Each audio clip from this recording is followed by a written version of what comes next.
The crowd was small, but the message wasn't. We're just coming out for support for peace and justice. They marched around the streets of Uptown, hoping Charlotte and the rest of the country won't forget Michael Brown, the unarmed teenager who died after he was shot by a police officer in Ferguson, Missouri. My thought was they shot him down like a dog. That was my first thought. Andrea Reynolds lives in Harrisburg.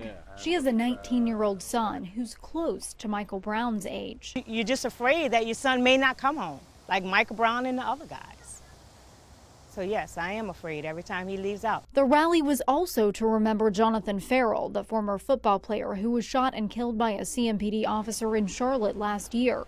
That officer, Randall Carrick, has been indicted in Ferrell's death. One of the organizers of the rally tells me he thinks the police response in the Jonathan Ferrell case is one of the reasons that Charlotte did not see the same kind of violence and outcry that happened in Ferguson, Missouri. There was an arrest made the next day, which shows you that our police chief did the right thing, and also shows you that the evidence must have been very strong for an arrest to be made the next day. In our hearts, man, rest in peace.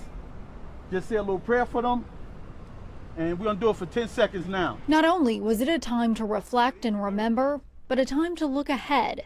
Participants talked about what changes they want to see with police. We want them to get some type of form of re-education or some type of working hand in hand with the community so they're a little familiar who they're working with. A rally urging people not to forget. A young man's life was taken away, and it's not a big deal. It is a big deal. This mom thinks about it all the time. Ferguson may be a long way from Charlotte, but she says what happened there hits close to home.